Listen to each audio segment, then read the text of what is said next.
আসসালামু আলাইকুম। আজকে আমরা জানব হাটহাজারী মাদ্রাসার ৮ জন মুহতামিমের তালিকা।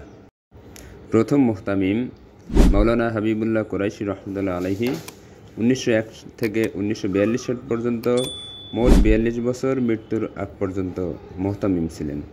দ্বিতীয় মুহতামিম মাওলানা আব্দুল ওয়াহাব রহমতুল্লাহি আলাইহি, মেয়াদকাল ১৯৪২ সাল থেকে ১৯৮২ সাল পর্যন্ত মোট ৩৯ বছর, মৃত্যুর আগ পর্যন্ত মুহতামিম ছিলেন।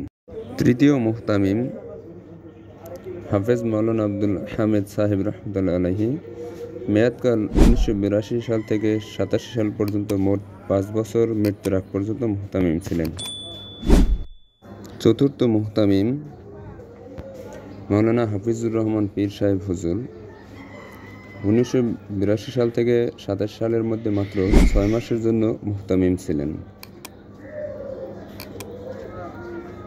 পঞ্চম মুহতামিম শাইখুল ইসলাম আল্লামা আহমদ শফি রহমতুল্লাহ আলাইহি, মেয়াদকাল ১৯৮৭ সাল থেকে ২০২০ সাল পর্যন্ত, মোট ৩৩ বছর, মৃত্যুর আগের দিন পর্যন্ত।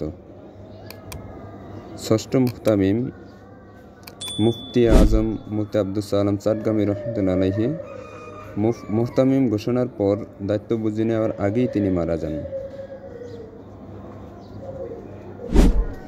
সপ্তম মুহতামিম মাওলানা মোহাম্মদ ইয়াহিয়া সাহেব রহমতুল্লাহ আলাইহি, মেয়াদকাল ২০২১ সাল থেকে ২০২৩ সাল পর্যন্ত, প্রায় ২ বছর, মৃত্যুর আগ পর্যন্ত। অষ্টম মুহতামিম মুফতি খলিল আহমদ কুরাইশি দামাত বারাকাতুহুম, মেয়াদকাল ২০২৩ সাল থেকে চলমান।